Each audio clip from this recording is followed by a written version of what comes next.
Kembali lagi di Pointcast dan ini adalah acara podcast terbaru dari @point yang dimana kita ngebahas soal industri periklanan iklan luar ruang. Dan seperti biasa saya nggak sendiri, ini juga ada tamu spesial yang datang hari ini. Kita akan ngobrol-ngobrol ya. Siap Mas, bisa Ngobrol-ngobrol ngebahas soal perkembangan dari banyak hal ya di industri iklan luar ruang. Mungkin langsung aku perkenalkan aja dari Oke, salam kenal semuanya. Saya Dela Kusuma Pradana, saya sales manager dari Ming Promotion. Baik. Sebelumnya bagaimana kabarnya hari ini?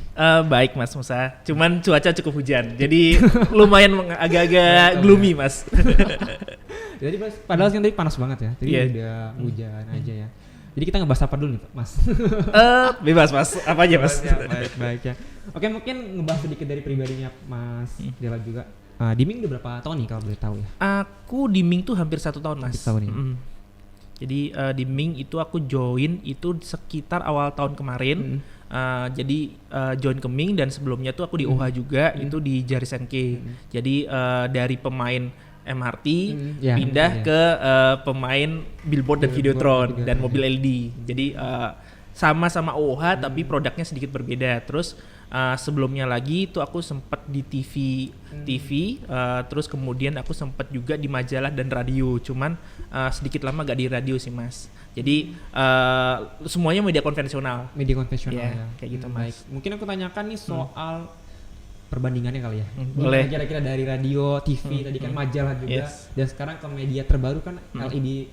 LED mobil kan mungkin media baru belakangan ini ya. Itu kira-kira tantangan dan perbedaannya gimana sih Mas? Oke Mas. Kalau kita ngomongin challenge sih sebenarnya ini sih Mas, dari media-media ini nih sebenarnya ada karakteristik yang berbeda-beda. Semuanya tuh biasanya tergantung dari kebutuhannya brand. Jadi misalkan dari objektifnya si brand sendiri gitu. Misalkan let's say kalau mereka pengennya lebih ke audio dan lokal gitu, segmen marketnya dia. Berarti kan akan menggunakan si radio, atau misalkan dia lebih mengarah ke komunitas. Karena kan radio kuatnya di komunitas dan audionya dia kan. Nah kemudian kalau misalkan mengarah kayak pengen local awareness, tapi dan mereka big campaign itu lebih ke OHA. Cuman kalau si brand itu tersendiri pengen objektifnya adalah lebih ke national wide, itu biasanya mereka akan larinya ke TV gitu sih Mas. Jadi tergantung objektifnya dari brand gimana sih. Nah kalau misalkan biasanya tuh dari kalau aku nih sebagai sales tuh biasanya lebih tahu karakteristik mediaku dulu nih, misalkan bahkan kan kalau misalkan let's say deh aku kasih contoh di radio gitu. Radio itu misalkan kan Mas Musa mungkin tahu ya, kalau ada radio misalkan Gen FM, terus Prambors, Jak FM gitu kan, mereka punya karakteristik yang berbeda-beda nih. Biasanya pun brand juga akan menyesuaikan dari karakteristik radio itu tuh. Misalkan nih brandnya ini lebih youth, misalkan snack gitu Mas, buat anak-anak kuliahan gitu. Dia nggak akan masuk ke Jak FM, agak sulit gitu. Tapi mereka lebih fokus ke Prambors atau ke Trax FM gitu kan, yang lebih masanya nih, komunitasnya ini lebih youth gitu. Itu. Nah kalau misalkan OWA sendiri, challenge-nya sih ini sih Mas, kalau dibandingkan TV ya, lebih spesifiknya ya. Kalau di TV itu kan mereka ada satu third party namanya Nielsen, itu untuk pengukurannya mereka nih. Research-nya ya. Iya, kayak misalkan ratingnya segala macam.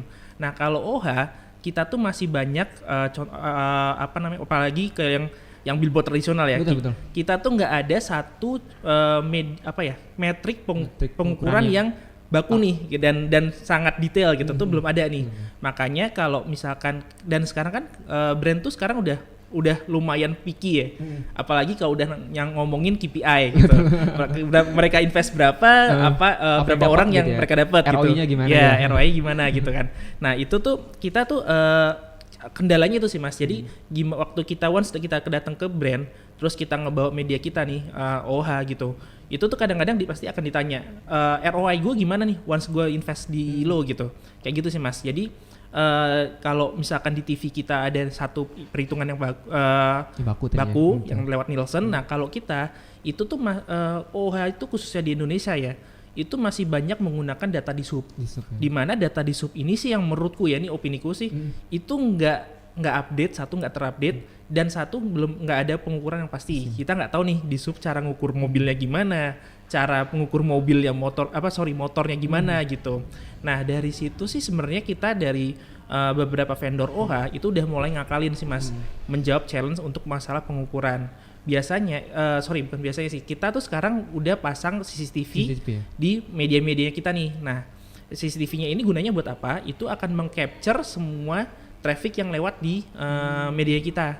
Jadi kita tuh nanti akan hitung nih berapa mobil yang lewat, motor yang lewat di dalam waktu interval waktu yang billboard kita tayang gitu sih Mas. Itu satu. Nah kemudian kita juga ada cara lain, itu biasanya kita nge-counting manual Mas. Jadi kita ngasih orang, nah itu biasanya ngasih interval menit nih di jam sibuk.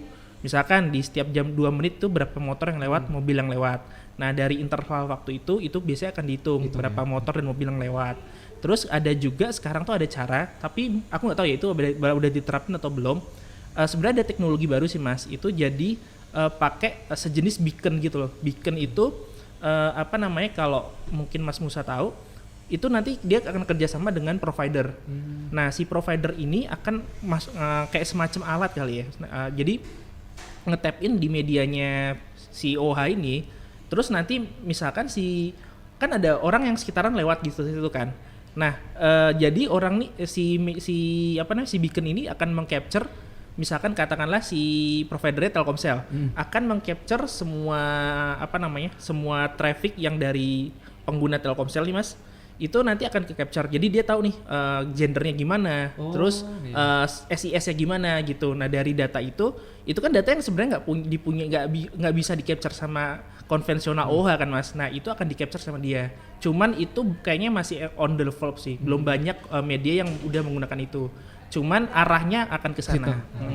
Karena gitu, kita butuh juga data ya. Iya.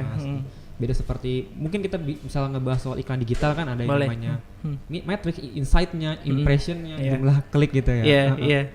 Baik, itu bagaimana Mas kalau menurut Mas Dela sendiri tuh? Nah, perbandingannya. Itu sih Mas, itu challenge yang menurutku lumayan kayak akan jadi sangat concern bagi pegiat di OH gitu.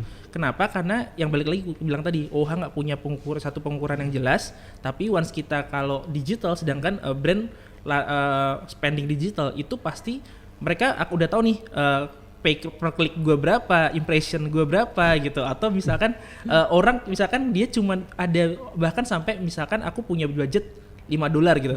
Aku udah tahu nih, aku punya target downloader segini nih gitu. Sampai metode buyingnya kayak gitu. Yang hal tersebut agak susah diterapin di media konvensional itu sih Mas. Cuman balik lagi paling yang aku bisa sampaikan, strength-nya media konvensional kayak kita nih, apalagi OH, itu adalah massive awareness yang dimana hal itu sangat susah didapetin di digital, di media lain. Betul, seperti itu sih Mas.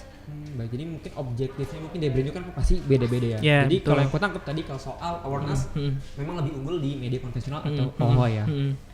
Baik. Kayak gitu sih Mas. Mungkin ini sedikit ngebahas soal stigma ya Mas Dela ya. Karena yang aku tangkap selama membuat konten untuk AdPoint, kita ngebahas sering komunikasi dengan para audiens atau followers tuh suka berbicara soal stigma yang mahal ya ketika kita beriklan di OH.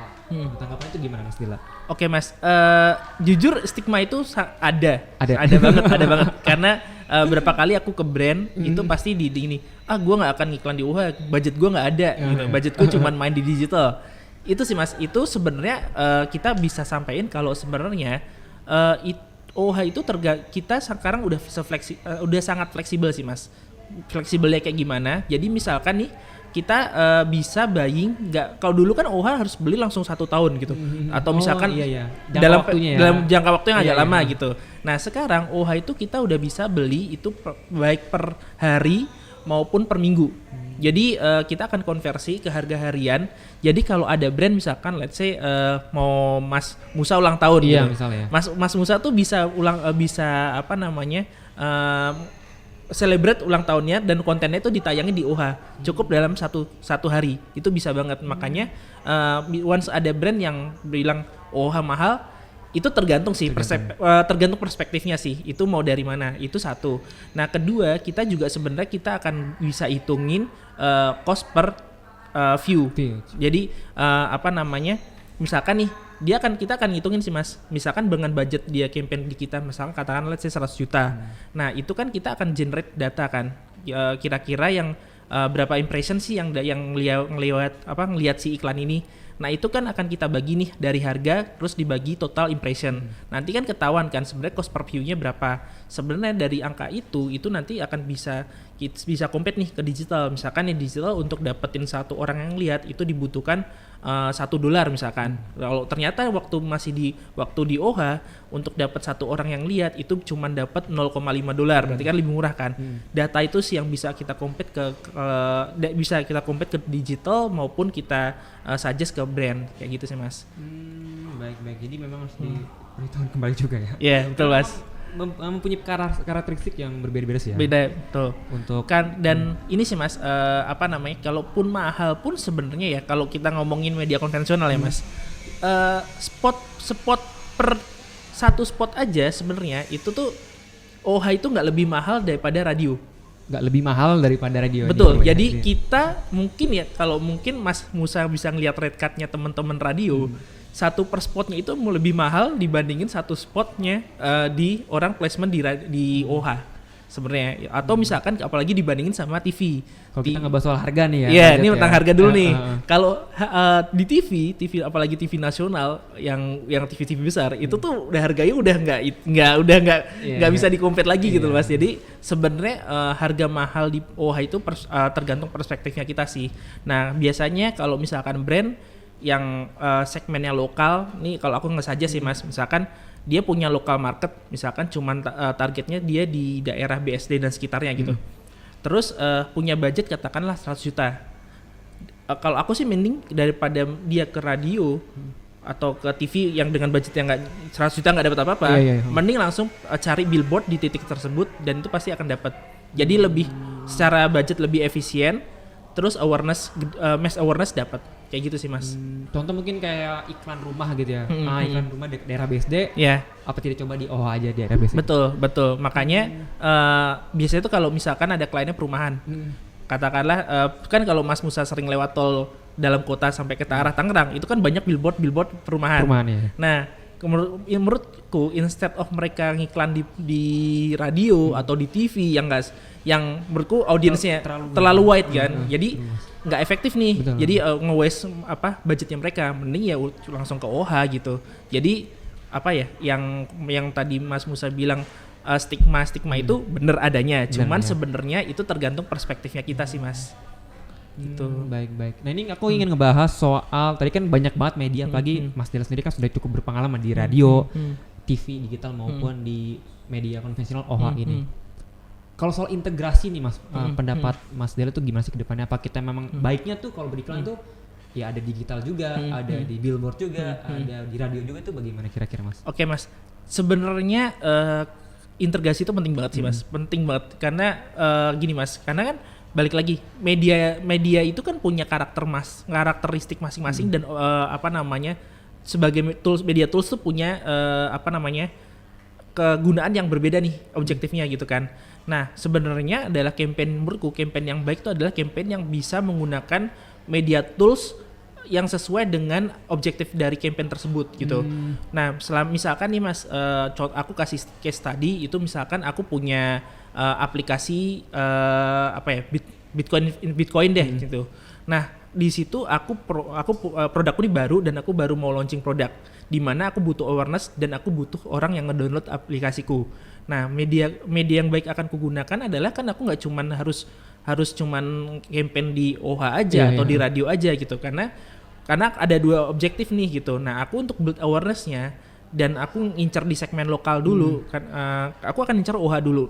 Nah, di OHA itu nanti aku akan integrasi dengan digital marketing, terutama pakai influencer misalkan. Nah, influencer ini secara konten dia akan ngedrive orang buat penasaran apa sih sebenarnya produkku ini gitu.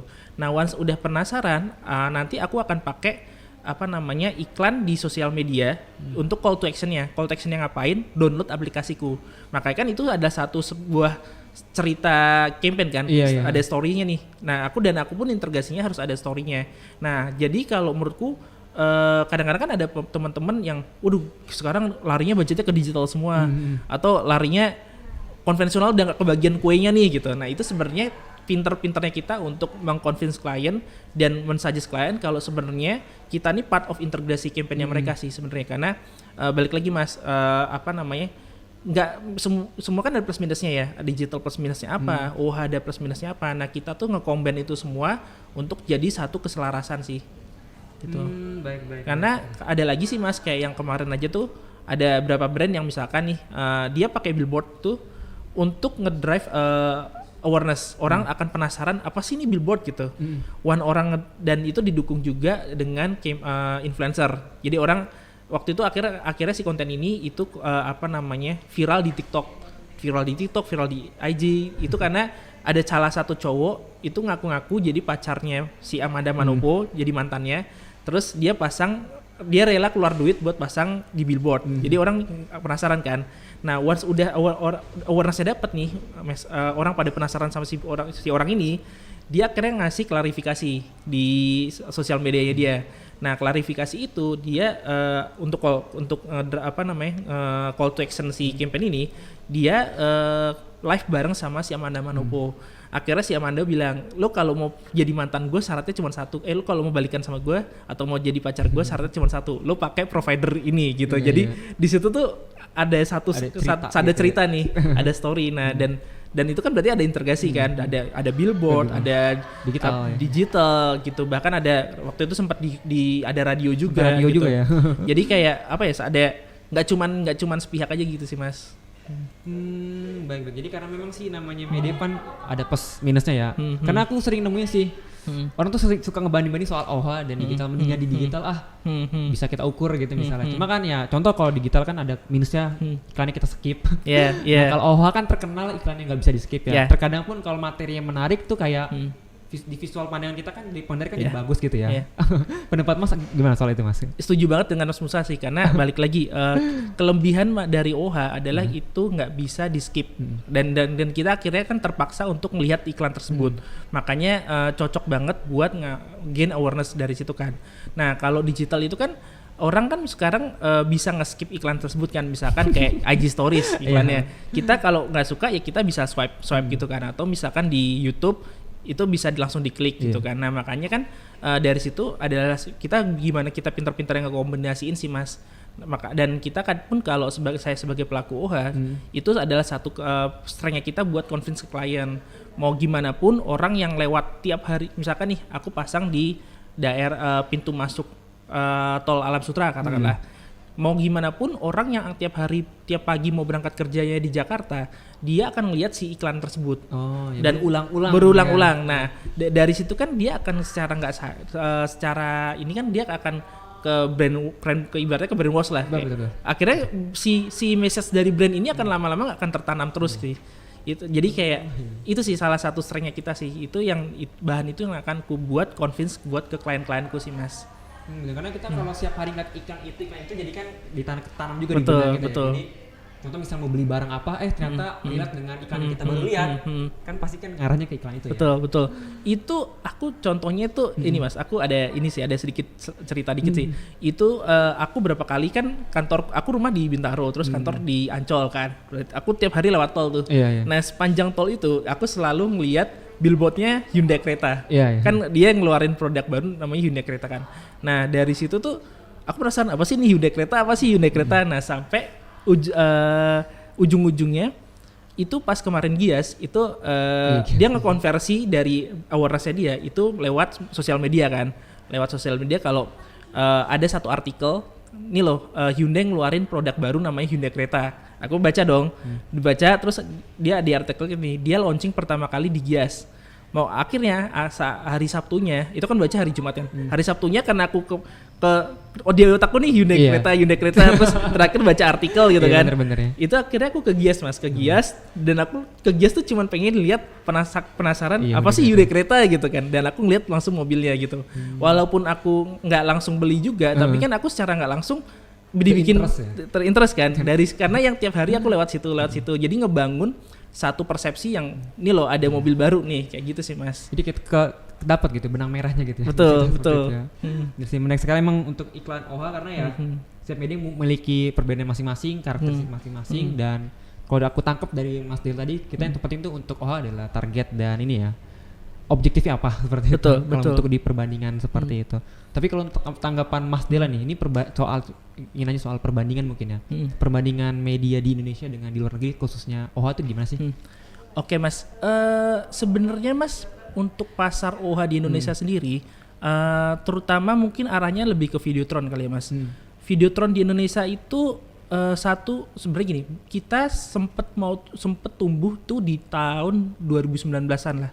2019 kita tumbuh, cuman emang jeleknya kena COVID aja. COVID ya? Itu didukung juga kan kalau kita ngomongin di Jakarta itu didukung dengan pergub yang tidak memperbolehkan di protokol A itu ada tiang tumbuh.